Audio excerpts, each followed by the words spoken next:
Boa noite.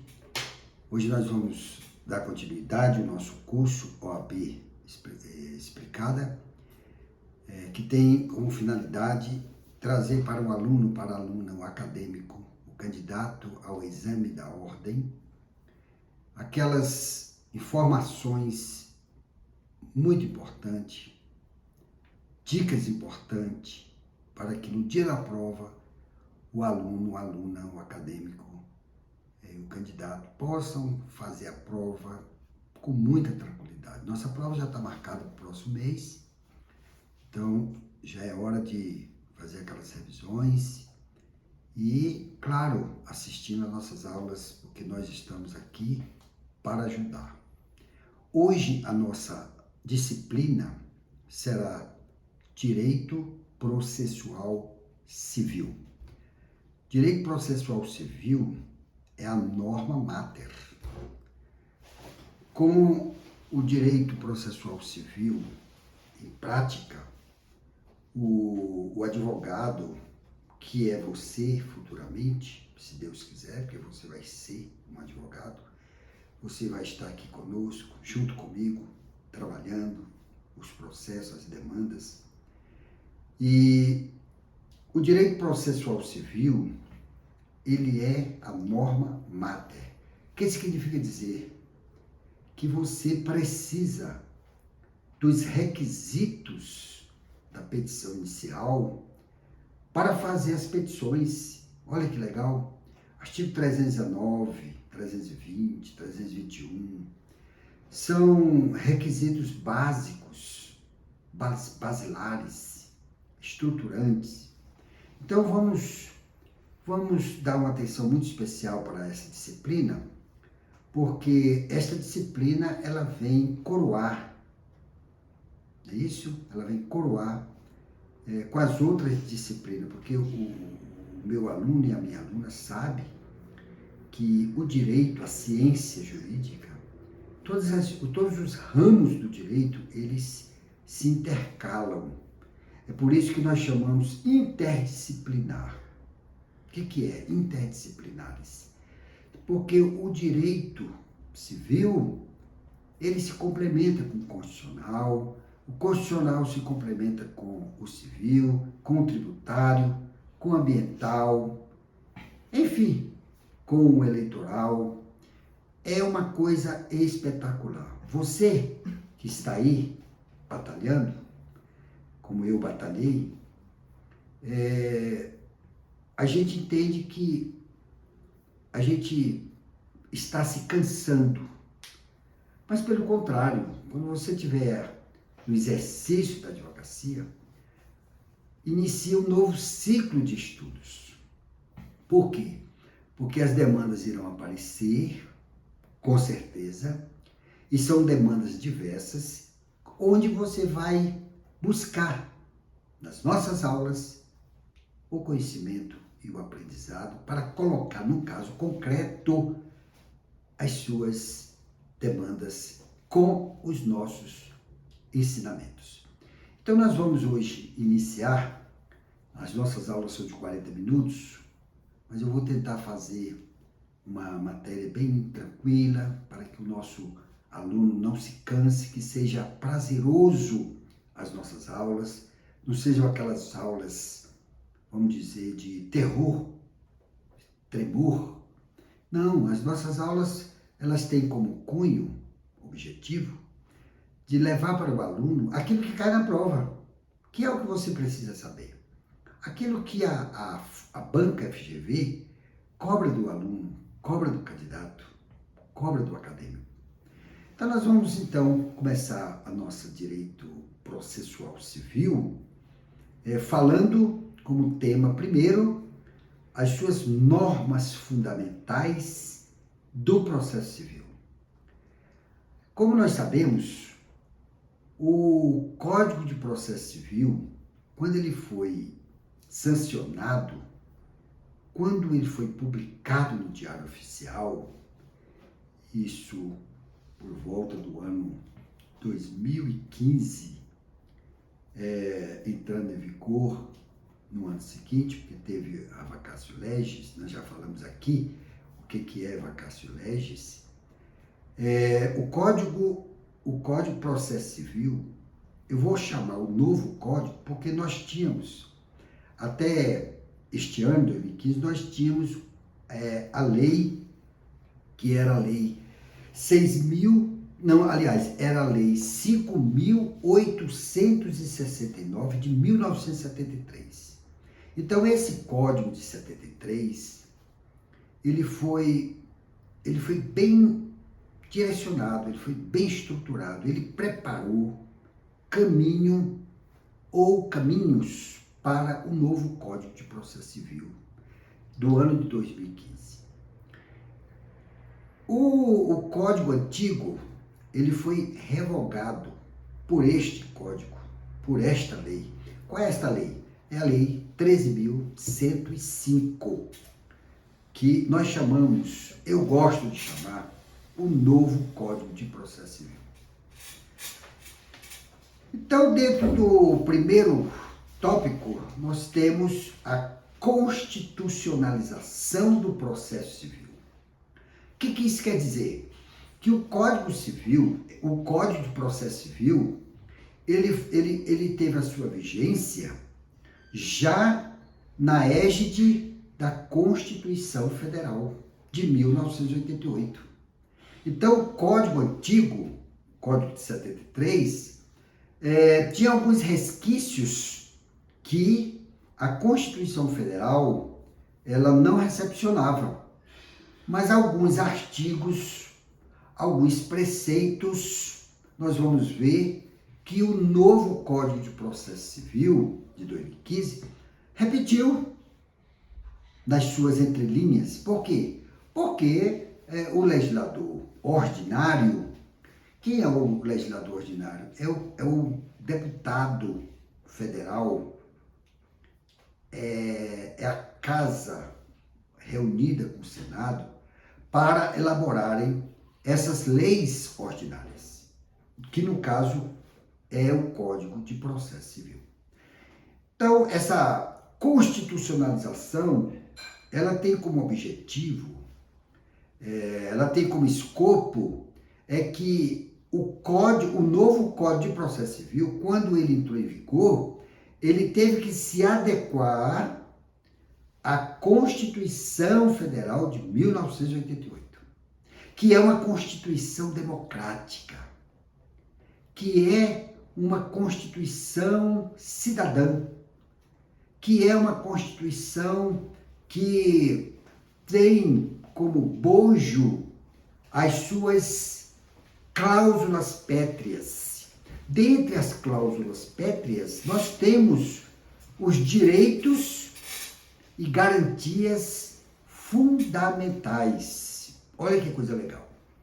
Então, quando o novo Código de Processo Civil, que teve a sua vigência, que ele foi incorporado dentro do ordenamento jurídico, dentro do ordenamento pátrio, ele teve que se adequar ao corpo da Constituição Federal. E isso nós vamos ver porque na Constituição Federal, quando nós estivermos falando sobre os princípios, quando nós estivermos falando sobre as normas, regras, normas, princípios, nós vamos ver que toda essa normatização, ela foi esculpida dentro da Constituição Federal. Então, nós temos aqui como primeiro tópico a constitucionalização do processo civil, como o seguinte: no campo processual, a primeira via se traduz com a constitucionalização das principais garantias processuais que estruturam o processo. O que se deu com a Constituição, que delineou um modelo constitucional do devido processo legal, ou do devido processo justo. A partir da cláusula geral do devido processo legal, nós temos como princípio este que deve presidir todo e qualquer modelo de julgamento. Então, vamos dissecar este tópico para que você, meu aluno, minha aluna, candidato ao exame da ordem, o devido processo legal ou o devido processo justo, isso nós vamos encontrar na Constituição Federal. Então, a Constituição Federal, elaborada pelo o constituinte originário. Quem é o constituinte originário? Foram aqueles juristas, que não foram poucos, diga-se de passagem. Houve uma emenda constitucional número 26 de 1985, assinado pelo presidente José Sarney, na época presidente da República. Assim que ele assumiu a presidência da República, após a morte do saudoso Tancredo Neves, o presidente José Sarney, imediatamente, ele quis promulgar uma Constituição, uma nova Carta Política. Por quê? Porque o presidente José Sarney recebeu do Brasil um país que estava saindo de uma grande ditadura militar. Depois nós vamos ver lá na história do direito e na teoria do processo, quando nós estivermos estudando o seu histórico, o seu registro, quem conviveu o período da ditadura militar sentia na pele aquilo que hoje nós assistimos de modo diverso. Hoje nós podemos falar, hoje somos sujeitos do direito, hoje nós temos vozes, principalmente o segmento das minorias. A gente vai falar sobre tudo isso.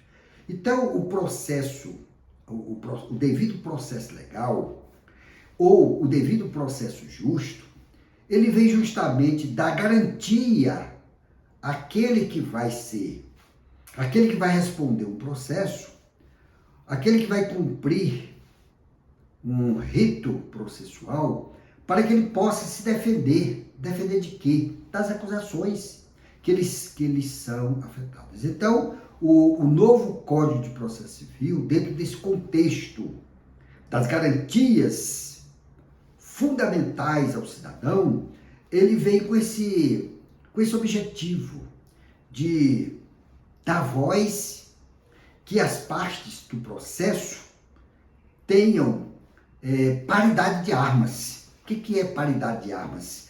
Onde as partes envolvidas, ou seja, o juiz, o Ministério Público e o autor terão igualdade, terão oportunidades e tempos iguais para falar no processo. Mas isso nós vamos ver com calma, nós vamos ver nas aulas que são posteriores, nós vamos estar tratando tudo isso. Chama-se a pirâmide crucial que nós conhecemos. O juiz está na cabeça, o Ministério Público e as partes. Vamos tratar agora dos modelo cooperativo do processo. O novo Código de Processo Civil de 2015, que é a Lei 13.105, 2015, inaugura um novo modelo processual, chamado pela doutrina de cooperativo ou comparticipativo, que representa uma nova forma de organização processual. Ao redistribuir de forma mais equilibrada os poderes de condução do processo entre partes e o juiz. Ele surge exatamente para equiponderar as manifestações de inquisitividade, que são os poderes do juiz, e de disponibilidade ou dispositividade de poderes que são os poderes das partes. Sem, entretanto, repelir por completo os clássicos modelos adversarial e inquisitorial. Nós vamos falar muito sobre isso quando nós tratarmos de inquérito policial, lá na cátedra de Direito Processual Penal. Está nos artigos 4, 5, 6, 7, 8, 9, 10 daquele instituto ou daquela norma. E o adversarial é a parte contrária, é o réu, são as partes que trazem lides contra as partes, autor e réu. Mas nós vamos estar falando.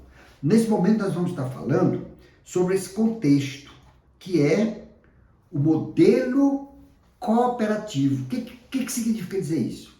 O modelo cooperativo está no artigo 6º do Código de Processo Civil, onde as partes, o juiz e as partes, bem como os auxiliares da justiça, eles trabalham ou trabalharão de forma cooperativa, um ajudando o outro. Por exemplo, eu vou citar só um exemplo. Hoje, quando o juiz recebe uma demanda no seu gabinete, onde o réu ele reside em Formosa, por exemplo, mas ele pode residir em Porto Alegre, ele pode residir nos Estados Unidos, ele pode residir na França, no Portugal, não importa. Esse contexto do cooperativista ou do coparticipativo do processo, eles trabalham para se ajudarem para o bem comum. Por exemplo, um termo de cooperação.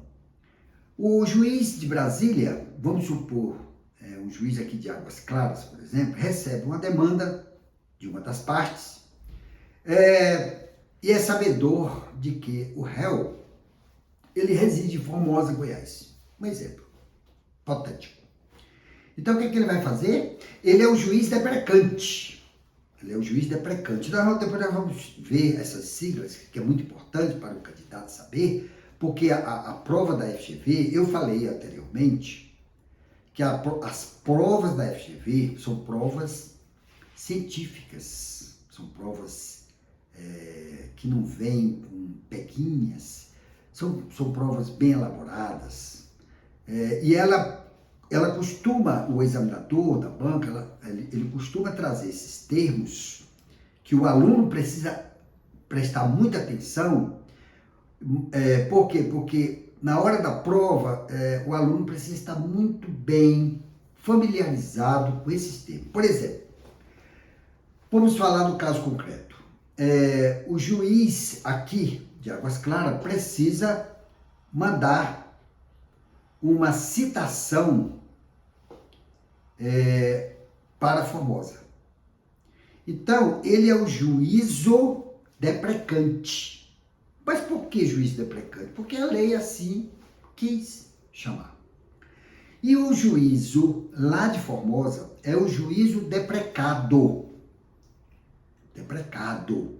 Assim como nós temos siglas de autor e réu, requerente e requerido, excepto, e outros termos que ao longo do nosso curso nós vamos estar falando,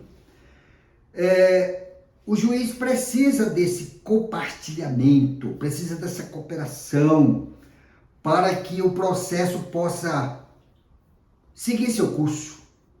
Então, depois que o juízo deprecado, que é o juízo lá de Formosa, cumprir todos os seus ritos processuais, citação, intimação, audiência, etc, etc, ele devolve esse auto ou esse feito para o juízo deprecante, para se ele dar prosseguimento.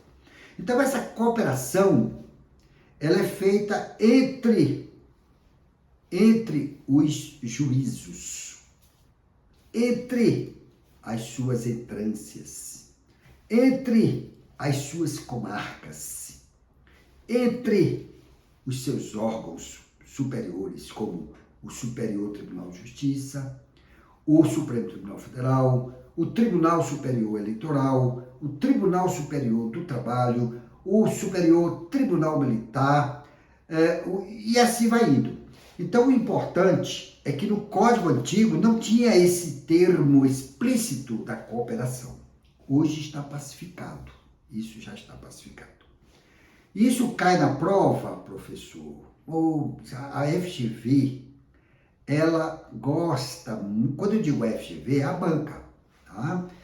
E olha, a FGV, se você tiver curiosidade, como nós falamos na primeira aula, a banca da FGV, ela é composta de doutores em todas as suas áreas. Doutor constitucionalista, doutor em processo civil, doutor em direito civil, doutor em direito tributário. Então, são, vamos dizer assim, são membros com muito conhecimento, com muita capacidade. E o intuito do examinador para o candidato é saber se ele realmente conhece esses termos. Deprecante, deprecado, excepto, excipiente, réu, autor, e assim sucessivamente. Então, é muito importante, por exemplo, o tribunal lá da Alemanha ou dos Estados Unidos precisa de atos processuais aqui no Brasil. Então, nós vamos estudar na LINDB, que é a lei, que é o Decreto-Lei 4.657, de setembro de 1942. É uma lei específica que está em pleno vigor. Hoje nós temos incorporado essa LINDB através de uma nova lei que a presidenta do Brasil, Dilma Rousseff, ela sancionou essa lei. Ela não mudou a lei, mas apenas adaptou como normas de leis brasileiras, porque precisava fazer isso. O Congresso Nacional fez esse projeto, né, de lei, e ela sancionou e passou a vigir. Então, vamos supor que lá na Alemanha precisa ser cumprido aqui um determinado ato judicial. O que eles vão fazer? Eles vão mandar uma carta rogatória. Ou vice-versa, se o Brasil quiser cumprir também um ato judicial lá nos Estados Unidos, lá na França, lá na Inglaterra, aonde quer que for, nós vamos mandar carta rogatória. E depois nós vamos estar falando direitinho sobre quem é competente aqui no Brasil para julgar uma carta rogatória. Enfim, nós vamos estar tratando sobre isso lá na frente. Então, o que nós podemos fechar sobre o modelo cooperativista ou cooperativo do processo civil? É que hoje existe essa cooperação entre os órgãos da justiça. E isso é muito bom. Facilita o trabalho do advogado, facilita o trabalho do juiz, facilita o trabalho dos auxiliares da justiça, facilita o trabalho dos peritos, facilita o trabalho das testemunhas. Por quê? Porque está tudo integralizado na cooperação.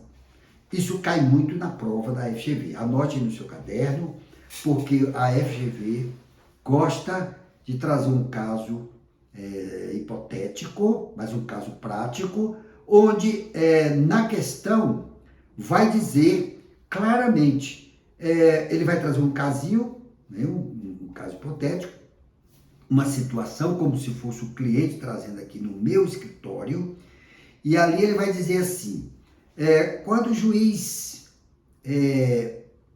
remete esse processo, ou essa citação, ou essa intimação, ou essa sentença, ou esse título executivo para ser cumprido em outro estado, como se chama este processo? Então, o meu aluno ele vai saber. Chama-se que o juízo deprecado, que ele vai receber a demanda do juízo deprecante para atuar, diligenciar e fazer a situação que o juiz está precisando. Então, vamos agora para dar prosseguimento às nossas aulas, que hoje é só apenas uma aula inaugural. Nós vamos trabalhar no processo mesmo, a partir da próxima aula, que nós vamos tratar sobre jurisdição, que é muito importante. Normas fundamentais do processo. Agora nós vamos tratar das normas. Normas, isso é muito importante. O operador do direito, toda vez que ele for atuar num processo, em qualquer processo, ele tem que conhecer as normas. Ele tem que conhecer os códigos. Ele tem que conhecer a Constituição Federal. Então, para isso que todos os ramos do direito, todas as normas do direito, toda a legislação do direito, elas estão plasmadas na Constituição Federal. Da Constituição Federal, ela delega, remaneja todas as suas normas para o infraconstitucional, que são suas normas, são suas leis, leis técnicas, para que o juiz, para que o Estado possa fluir dentro das suas prerrogativas. As normas fundamentais do processo, a concentração das principais normas, a concentração das principais normas fundamentais do processo no corpo inicial do Código, opção adotada pelo legislador brasileiro, alinha-se com a tendência das recentes reformas processuais, a exemplo do CPC português de 2013, a afirmar a operabilidade, a diretriz que propugna por praticidade, clareza, simplicidade no manuseio do texto legislativo. O que nós queremos dizer com isso? Que hoje o nosso estudante de direito, o nosso operador de direito, ele hoje tem uma concentração de normas fundamentais para que ele possa atuar nos processos de forma tranquila, de forma concatenada. Isso significa dizer que, no passado, o operador de direito ou o advogado, quando ele ia trabalhar no processo, ele tinha que buscar, além da lei matriz, que era o código, ele tinha que buscar leis esparsas para poder preencher aquelas lacunas. Hoje, nós temos uma concentração dessas normas para que o operador do direito possa trabalhar com praticidade, com clareza e com muita simplicidade. É este o contexto que o operador do direito, que o advogado pode usufruir. Por exemplo, hoje, só um exemplo, hoje nós temos, dentro de um contexto normativo, a hierarquia das leis. Isso está onde? De forma organizada, de forma transparente. Está na Constituição Federal, no artigo 59. Lá trata do processo legislativo, onde lá, e tem até uma emenda constitucional que normatiza todas essas leis, essas normas. Depois eu vou trazer quando nós estivermos estudando em direito administrativo. O bloco constitucionalizado, em 1988, possui como norma mater o superprincípio do devido processo legal. Vamos conhecer o núcleo duro mínimo extraível da cláusula geral que rege o processo civil moderno. O que significa dizer isso? Nos dias de hoje, quando eu falo o núcleo duro mínimo exigível, eu estou falando daquelas normas que estão normatizada no corpo da Constituição Federal. E todos os ramos do direito, no caso concreto aqui, do caso do direito processual civil, não é diferente dos outros ramos do direito. Todos aqueles que foram incorporados no corpo da Constituição Federal de 1988, agora os outros ramos do direito em nível infraconstitucional, só repetindo, porque não custa nada a gente repetir, infraconstitucional significa dizer que são aquelas leis ordinárias que foram aprovadas pelo Congresso Nacional, pelas suas duas casas, nós já falamos isso, lá em direito constitucional é a Câmara dos Deputados, não é Câmara Federal. A UFGV gosta muito desses termos, o aluno precisa estar muito atento a esses pequenos detalhes. Então, o que nós vamos falar agora, dentro desse contexto, são aquele núcleo duro, mínimo exigível, que está dentro da Constituição, dentro do seu ordenamento jurídico. Nós vamos tratar, nas aulas seguintes, sobre cada um, assim de uma forma bem tranquila, para que o aluno possa saber, conhecer os termos e para que finalidade tem esses termos. Nós vamos falar sobre o devido processo legal. Olha que legal, rimou, né? O devido processo legal, isso é uma garantia, isso é uma conquista, porque antigamente nós não tínhamos esse devido processo legal, principalmente na época da ditadura militar. Quantas pessoas foram presas e não responderam com o devido processo legal? Foram condenados e ficou por isso mesmo. Então, hoje não, a Constituição Federal de 1900 trouxe esse instituto do devido processo legal. Nós vamos estar falando detalhadamente nas próximas aulas. Temos o contraditório. Olha que conquista, que conquista. É você ter o direito de ser ouvido, é você ter o direito de ser defendido, é você ter o direito de falar, verbalizar aquilo que o juiz precisa ouvir. É o contraditório, é você ter o direito de se defender de uma acusação que lhe foi imputada por outrem. Nós vamos falar sobre a ampla defesa. Olha que instituto maravilhoso. A Constituição Federal, essa ampla defesa aqui, ela é meio restrita, porque o legislador originário, o constituinte originário, lá no artigo 5º, ele trata do Tribunal do Júri, onde lá no Tribunal do Júri fala da plenitude. Olha a diferença. Nós vamos bater muito sobre isso, que a FGV gosta muito. Todos os temas que nós vamos falar aqui, a FGV adora, e ela está certa. Precisa realmente o advogado, o operador de direito, conhecer bem esses termos. Ampla defesa, ela é uma ampla defesa, ela é soberana, mas a plenitude desta ampla defesa, que está lá no artigo 5º da Constituição Federal, que trata dos requisitos do Tribunal do Júri para você se defender, ela é soberana.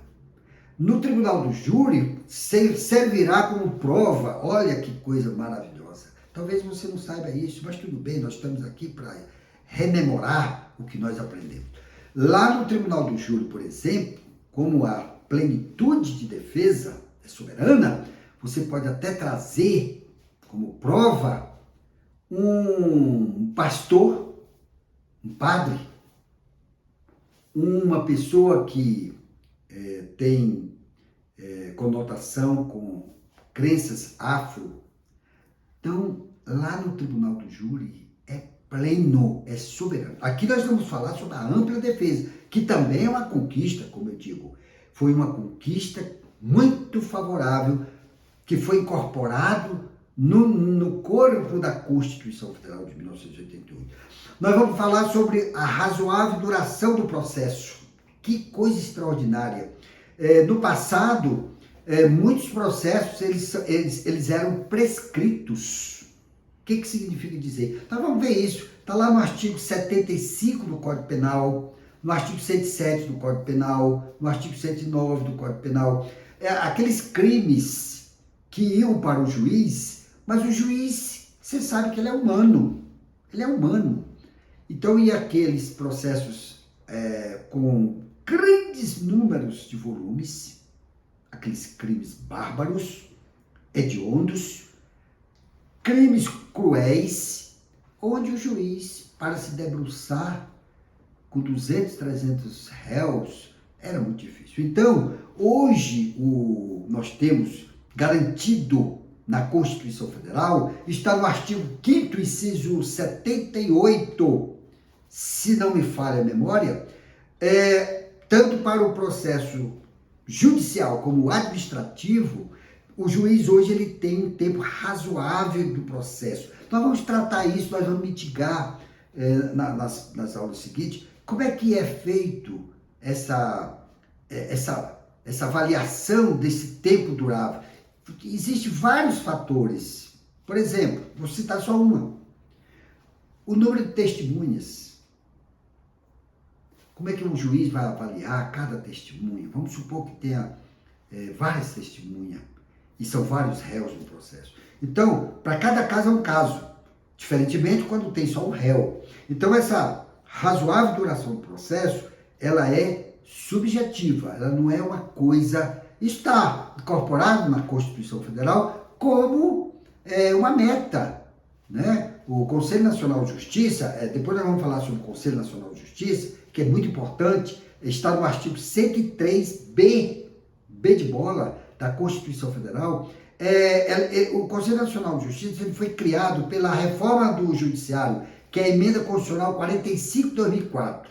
É uma reforma importante, nós vamos ter uma aula só da reforma do Judiciário, que é um prato cheio para o examinador da banca da FGV. Mas não se preocupe não, nós vamos dissecando aqui devagarzinho, nós vamos aprendendo, à medida que nós vamos aprendendo, nós vamos nos fortificando no conhecimento, e é isso que o examinador da banca quer.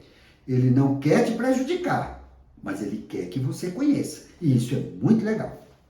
Então, nós temos aí a publicidade, olha que coisa extraordinária, lá no Código Penal e no Código Civil, nós temos que todos os atos do juiz, mas nós vamos estar falando numa aula própria disso, eu só estou falando do núcleo duro mínimo. Nós temos muitas informações dessa cátedra Direito Processual Civil. Que coisa extraordinária. Mas abraça, agarre essa disciplina, porque ela é maravilhosa. Ela é a norma mater de todos os ramos do direito. Coloque isso na sua cabeça. É a norma mater. Então, nós temos a publicidade. Lá no Código Penal, Processo Penal, nós temos que a publicidade, todos os atos do juiz deverão ser públicos, salvo aqueles especificados em lei. Nós vamos estar tratando lá, que só as partes podem ter acesso. É um processo de segredo de justiça, é um processo confidencial, é um processo sigiloso, mas os outros atos não, são públicos. Isso é muito legal. Vamos falar sobre a isonomia material, que nós já falamos sobre a paridade. As partes terão o mesmo tempo de falarem, ou de falar em uma audiência, terão o mesmo tempo de fazer sustentações orais, tanto o Ministério Público, tanto como o advogado de defesa, no caso do processo penal. Então, são paridades. Nós vamos falar sobre a motivação das decisões. Olha que coisa espetacular. Isto está lá na Constituição Federal, artigo 93, inciso 10. Que coisa extraordinária. Hoje o juiz, por exemplo, ele não pode encerrar o processo apenas como fazia isso o juiz de antigamente. Como é que o juiz de antigamente fazia? Arquive-se. Hoje não. Hoje o juiz, o gestor, o administrador, o responsável, ele terá que fundamentar por que que ele está mandando, ordenando o arquivamento do processo. E por último, eu vou recomendar que você, meu aluno, que você, minha aluna, leia os artigos 2º até o 12º do Código de Processo Civil, para que nós possamos falar na próxima aula sobre jurisdição. Então, acompanhe as nossas redes sociais. Nós estamos no Instagram, nós estamos no YouTube. Mande suas dúvidas para os nossos endereços que está aí embaixo, no QR Code. O QR Code vai aparecer aí do lado direito do vídeo, onde lá sinaliza todos os nossos contatos para ficar à sua disposição. Eu agradeço a vocês e a nossa próxima aula da semana que vem será Direito Penal. Muito obrigado.